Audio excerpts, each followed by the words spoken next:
Hi అండి, అందరికీ నమస్కారం. Welcome back to my YouTube channel. ఈరోజు మన వీడియో వచ్చేసి జీడిఎస్ డాక్ సేవక్ జాబ్ ఎలా ఉంటుంది, శాలరీ ఎంత వస్తుంది, డాక్ సేవక్ జాబ్ ఎస్ఓలో ఎలా ఉంటుంది, హెచ్ఓలో ఎలా ఉంటుంది, సో బీఓలో వర్క్ చేసేటటువంటి ఏబిపిఎంఆర్ డాక్ సేవక్ వర్క్ ఎలా ఉంటుంది అండ్ శాలరీ ఎంత వస్తుంది, ఇలా కంప్లీట్ డీటెయిల్స్ ఈ వీడియోలో ఎక్స్ప్లెయిన్ చేయడానికి ట్రై చేస్తాను. సో వీడియోని ఎక్కడ స్కిప్ చేయకుండా చివరి వరకు చూడండి. వీడియో నచ్చితే తప్పకుండా లైక్ చేయండి అండ్ ఇలాంటి అప్డేట్స్ మీరు మిస్ కావద్దు అనుకుంటే ఛానల్ని సబ్స్క్రైబ్ చేసుకోండి. అండ్ ఫర్దర్గా మీకు నెక్స్ట్ ఏ టాపిక్ పైన వీడియో కావాలి అనేది కామెంట్ సెక్షన్లో కామెంట్ చేయండి. ఇంకా లేట్ చేయకుండా మనం వీడియోలోకి వెళ్ళిపోతే ఫస్ట్ మనకి బ్రాంచ్ పోస్ట్ ఆఫీస్ లేదా బీఓ. సో ఇప్పుడు ప్రజెంట్ చాలామంది బీపీఎంస్గా ఎవరైతే సెలెక్ట్ అవుతున్నారో వాళ్ళంతా బీఓస్లో వర్క్ చేయాల్సి ఉంటుంది. నెక్స్ట్ మనకి బీఓలో బీపీఎం కింద ఏబిపిఎం ఉంటారు. విలేజ్ లెవెల్లో అంటే బీఓ లెవెల్లో ఏబిపిఎం అన్నా డాక్ సేవక్ అన్నా సేమ్ పర్సన్. బీఓలో ఎస్ఓలో హెచ్ఓలో డిఫరెంట్ ఉంటుంది. సో బీఓలో మనకి ABPM or Dak Sevak work ఏంటి అంటే ఎస్ఓ నుంచి బీఓకి బ్యాగ్ తీసుకురావడం.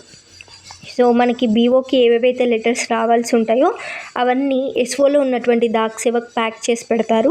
మీరు ఆ బ్యాగ్ తీసుకొచ్చి బీపీఎంకి అయితే ఇవ్వాల్సి ఉంటుంది. ఇక్కడ ఒక పాయింట్ ఖచ్చితంగా గుర్తుపెట్టుకోవాలి. అదేంటి అంటే మనకి ఏబిపిఎం అన్న పర్సన్ ఎట్టి పరిస్థితుల్లో కూడా బీపీఎంకి ఇవ్వకముందే బ్యాగ్ అయితే ఓపెన్ చేయకూడదు. ఖచ్చితంగా బీపీఎం మాత్రమే బ్యాగ్ అయితే ఓపెన్ చేయాల్సి ఉంటుంది. సో మీరు బీపీఎంకి బ్యాగ్ ఇచ్చిన తర్వాత బీపీఎం బ్యాగ్ ఓపెన్ చేసుకొని అందులో ఏవేవైతే వచ్చాయి, ఆర్టికల్స్ ఏమొచ్చాయి అంటే లెటర్స్, ఏ లెటర్స్ వచ్చాయి అనేది తన దగ్గర ఉన్న జర్నల్లో ఎంటర్ చేసుకుంటాడు. అండ్ దానితో పాటు ఇప్పుడు బీపీఎంస్ అందరి దగ్గర డివైజెస్ ఉన్నాయి కదా, దర్పణ్ డివైజెస్, అందులో బ్యాగ్ ఓపెన్ అనే ఒక ఆప్షన్ ఉంటుంది. సో అది ఓపెన్ చేసుకొని మనకి ఏ ఆర్టికల్స్ వచ్చాయి అనేది ఎంటర్ చేసుకుంటాడు. అది ఎంటర్ చేసుకున్న తర్వాత వచ్చిన లెటర్స్ అన్నీ కూడా తిరిగి ఏబిపిఎంకి ఇవ్వడం జరుగుతుంది. సో ఏబిపిఎం ఏం చేయాలి అంటే ఇంటింటికి తిరిగి ఆ లెటర్స్ అన్నీ డెలివర్ అయితే చేయాల్సి ఉంటుంది. లెటర్స్ డెలివర్ చేసిన తర్వాత లెటర్స్ డెలివర్ అయ్యాయి అనుకోండి, సో లెటర్ డెలివర్ అయినట్టు అక్కడ ఇచ్చిన పర్సన్తో సైన్ అయితే చేయించుకోవాల్సి ఉంటుంది. ఇన్ కేస్ లెటర్ డెలివర్ కాలేదనుకో తిరిగి ఆ లెటర్స్ అన్నీ తీసుకొచ్చి బీపీఎంకి ఇవ్వాల్సి ఉంటుంది. అండ్ దానితో పాటు ఆ లెటర్స్ అనేవి ఎందుకు డెలివర్ కాలేదు అన్న రీజన్ కూడా మీరు బీపీఎంకి అయితే చెప్పాల్సి ఉంటుంది. సో దట్ బీపీఎం ఏం చేస్తారంటే ఆ లెటర్స్ ఎందుకు డెలివర్ కాలేదు అనేది దాని మీద రాసి తిరిగి మనకి ఎస్ఓకి అయితే పంపించడం జరుగుతుంది. నెక్స్ట్ ఏంటి అంటే మనకి ఇప్పుడు కొన్ని లెటర్స్ డెలివర్ అవ్వకుండా ఉంటాయి. నెక్స్ట్ అలాగే బ్రాంచ్ పోస్ట్ ఆఫీస్లో మనం different types of accounts open చేస్తాము అనేసి ఆల్రెడీ చెప్పాను కదా. Like RD accounts, TD accounts, SB accounts, SSC accounts, ఇలా different types of accounts open చేస్తాము. అకౌంట్స్కి సంబంధించిన అప్లికేషన్ ఫామ్స్ ఉంటాయి. సో ఇలాంటివన్నీ కూడా బ్యాగ్లో ప్యాక్ చేసి బీపీఎం రెడీగా పెడితే ఈ ఏబిపిఎం ఆర్ డాక్ సేవకి ఏం చేయాలి అంటే తిరిగి ఆ బ్యాగ్ని తీసుకెళ్ళి ఎస్ఓలో ఇచ్చేసి రావాలి. సో ఇది బేసిక్గా మనకి బీఓలో వర్క్ చేసేటువంటి ఏబిపిఎంఆర్ డాక్ సేవక్ వర్క్ అనమాట. నెక్స్ట్ వచ్చేసి ఎస్ఓలో వర్క్ చేసే డాక్ సేవక్ వర్క్ ఎలా ఉంటుంది. మనకి బీఓకి పైన ఉండేది ఎస్ఓ అంటే sub post office. So sub post office పైన ఉండేది హెచ్ఓ అంటే హెడ్ పోస్ట్ ఆఫీస్. ఫస్ట్ మనకి ఎస్ఓలో వర్క్ ఎలా ఉంటుందని చూద్దాము. దాని తర్వాత సేమ్ వర్క్ మనకి హెచ్ఓలో కూడా ఉంటుంది. ఫస్ట్ మనం ఎస్ఓలో కనుక చూసుకున్నట్లయితే హెచ్ఓ నుంచి బ్యాగ్ తీసుకురావాలి. మనకి హెడ్ ఆఫీస్లో ఏ ఎస్ఓకి ఏంటి వెళ్ళాల్సిన లెటర్స్ ఏంటి అని ప్యాక్ చేసి పెడతారు. సో మనకి ఎస్ఓలో వర్క్ చేసే డాక్ సేవకి ఏం చేయాలి అంటే హెచ్ఓలో రెడీగా ఉన్న మీ ఎస్ఓకి సంబంధించిన బ్యాగ్ని తీసుకొని రావాలి. తీసుకొచ్చిన తర్వాత అందులో ఉన్న లెటర్స్ అన్నీ కూడా మీ దగ్గర ఉన్న రికార్డులో ఎంటర్ చేసుకోవాలి. మనం ఆల్రెడీ చెప్పుకున్నాము, ఒక ఎస్ఓ కింద దాదాపు 15 నుండి 20 వరకు బీఓలు ఉంటాయి. సో ఆ 15-20 బీఓలకు వచ్చిన లెటర్స్ అన్నీ కూడా మీరు మీ దగ్గర ఉన్న రికార్డులో రాసుకొని ఏ ఊరికి ఆ ఊరు లెటర్స్ సెపరేట్గా పెట్టుకోవాలి. సో 15-20 విలేజెస్ ఉంటాయి అనుకున్నాం కదా, ఆ వచ్చిన లెటర్స్ అన్నీ ఒకే దాంట్లో వేసి పంపిస్తారు వాళ్ళు. ఒకే బ్యాగ్లో వేసి పంపిస్తే మీరేం చేయాలి అంటే ఆ లెటర్స్ ఒక్కొక్కటి చూసుకుంటూ ఏ విలేజ్ లెటర్ ఏది, ఏ బీఓకి ఏది పంపించాలి అనేది సపరేట్గా పెట్టుకోవాలి. పెట్టుకున్న తర్వాత మీరు అవన్నీ ఎస్పీఎంకి ఇవ్వాలి. ఇక్కడ ఎస్పీఎం అంటే సబ్ పోస్ట్ మాస్టర్. మనకి బీఓలో బీపీఎం ఎలా ఉంటారో ఎస్ఓలో ఎస్పీఎం అలా ఉంటారు. సో ఇక్కడ ఎస్పీఎం ఏం చేస్తారంటే మీరు ఇచ్చిన లెటర్స్ అన్నీ కూడా తన సిస్టంలో ఎంటర్ చేసుకొని మళ్ళీ మీకు ఇచ్చేస్తారు. మీకు ఇచ్చేటప్పుడు ఆ లెటర్స్తో పాటు మనకు ఆల్రెడీ చెప్పుకున్నాం కదా, బీఓస్ నుంచి డిఫరెంట్ అకౌంట్స్ ఓపెనింగ్కి సంబంధించి ఫామ్స్ వస్తాయి అనేసి చెప్పుకున్నాము. సో అకౌంట్స్ ఓపెన్ చేసిన తర్వాత కస్టమర్స్కి మళ్ళీ తిరిగి పాస్బుక్స్ పంపించాలి కదా, ఆ పాస్బుక్స్ అన్నీ కూడా ఎస్పీఎం గారు మీకు ఇస్తారనమాట. మీరేం చేయాలి అంటే లెటర్స్తో పాటు ఈ పాస్బుక్స్ కూడా, లేదంటే ఇంకా ఏవైనా ఫామ్స్ ఉంటే బీపీఎంస్కి పంపించాల్సిన లెటర్స్ ఏమన్నా ఉంటే అవన్నీ కూడా మనకి ఎస్ఓలో ఏంటి అంటే పెద్ద ర్యాక్ లాగా ఉంటుంది. ఆ ర్యాక్లో ఏ ఊరికి సంబంధించిన కబోర్డ్ ఆ ఊరికి ఉంటుంది. ఫర్ ఎగ్జాంపుల్ 15 బీఓస్ ఉన్నాయనుకోండి, 15 బీఓస్కి సంబంధించిన నేమ్స్తో ఒక్కొక్క కబోర్డ్ ఉంటుంది. సో మీరు ఏ ఊరికి సంబంధించిన లెటర్స్ ఆ ఊరి కబోర్డ్లో, ఏ ఊరికి సంబంధించిన పాస్బుక్స్ ఆ ఊరి కబోర్డ్లో, ఏ బీపీఎంకి సెండ్ చేయాల్సిన లెటర్స్ ఆ బీఓ కబోర్డ్లో అరేంజ్ అయితే చేయాల్సి ఉంటుంది. సో ఇది మీ బేసిక్ వర్క్ అనమాట.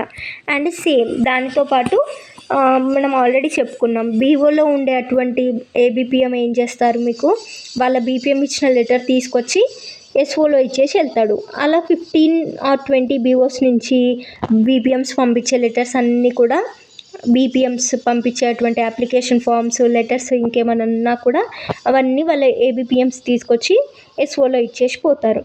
మీరేం చేయాలంటే ఆ బ్యాగ్స్ అన్నీ ఓపెన్ చేసి వాళ్ళు ఎవరెవరు ఏమేమి పంపించారు అన్నీ ఓపెన్ చేసి ఆ విలేజెస్కి సంబంధించిన కబోర్డ్స్లో పెట్టాలి. సో దట్ అప్లికేషన్ ఫామ్స్ కానీ ఇంకా ఏమన్నా ఉంటే ఎస్పీఎం గారు అన్నీ చెక్ చేసుకొని వర్క్ అయితే చేయడం జరుగుతుంది. సో ఈ విధంగా మనకి డాక్ సేవక్ వర్క్ అయితే ఉంటుంది ఎస్ఓలో. సేమ్ వర్క్ మనకి హెడ్ ఆఫీస్లో కూడా ఉంటుంది. హెడ్ ఆఫీస్లో కూడా మనకి సేమ్ ఏ ఎస్ఓకి పంపించాల్సిన లెటర్స్ ఏంటి అలా అన్నీ సెగ్రిగేట్ చేసుకొని పెట్టుకోవాలి. నెక్స్ట్ లెటర్స్ ప్యాక్ చేయడం ఉంటుంది. దాంతోపాటు మన సుపీరియర్స్ చెప్పిన వర్క్ కూడా చేయాల్సి ఉంటుంది ఖచ్చితంగా. బీఓలో అయితే బీపీఎం చెప్పిన వర్క్ చేయాల్సి ఉంటుంది, దాంతోపాటు సుపీరియర్స్ చెప్పిన వర్క్ చేయాల్సి ఉంటుంది. ఎస్ఓలో అయితే మనకి ఎస్పీఎం సపోస్ట్ మాస్టర్ చెప్పిన వర్క్ చేయాల్సి ఉంటుంది. దాంతోపాటు మన డివిజనల్ హెడ్స్ ఉంటారు కదా, వాళ్ళు చెప్పిన పని కూడా చేయాల్సి ఉంటుంది. సేమ్ హెచ్ఓలో కూడా మనకి హెడ్ పోస్ట్ మాస్టర్ చెప్పిన పనితో పాటు ఎస్పీ చెప్పిన పనులు, అలాగే ఐపీస్ చెప్పిన పనులు కూడా మీరైతే చేయాల్సి ఉంటుంది. సో ఈ విధంగా మనకి డాక్ సేవక్ వర్క్ అయితే ఉంటుంది. మనకి నెక్స్ట్ శాలరీ విషయానికి వస్తే బేసిక్ పే వచ్చేసి 10,000, మనకి బీపీఎంకి బేసిక్ పే వచ్చేసి 12,000 కదా. So Dak Sevak or ABPM basic pay వచ్చేసి 10,000 ఉంటుంది. డిఏ వచ్చేసి ప్రజెంట్ 50% డిఏ అయితే ఉంది. మనకి డిఏ అనేది ఎవ్రీ క్వార్టర్కి ఇంక్రీజ్ అవుతుంది. లైక్ ఎవ్రీ 6 నెలలకి కానీ ప్రతి సంవత్సరానికి కానీ డిఏ అనేది పెరగడం జరుగుతుంది. ఈ డిఏ అనేది 3% నుండి 4% ఇంక్రీజ్ అవుతుంది. మ్యాక్సిమం 4% అయితే ఇంక్రీజ్ అవుతుంది. సో ప్రజెంట్ డిఏ 50% ఉంది కాబట్టి బేసిక్ పేలో 50% అంటే 50% ఆఫ్ 10,000 అంటే 5,000 కదా. సో బేసిక్ 10,000, డిఏ 5,000 ఉంటుంది. నెక్స్ట్ వచ్చేసి స్టేషనరీ అలవెన్స్.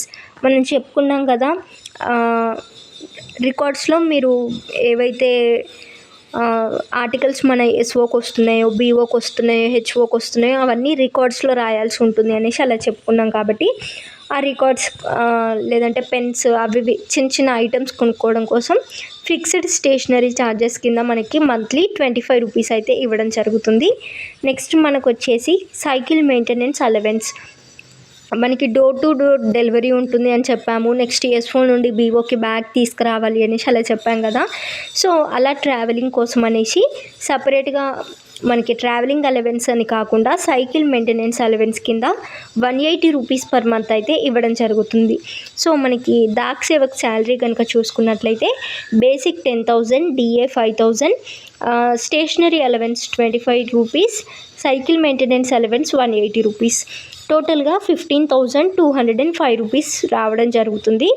అండ్ డిడక్షన్స్ విషయానికి వస్తే మనకి గ్రూప్ ఇన్సూరెన్స్ స్కీమ్ కింద 50 రూపీస్ అయితే కట్ అవుతుంది.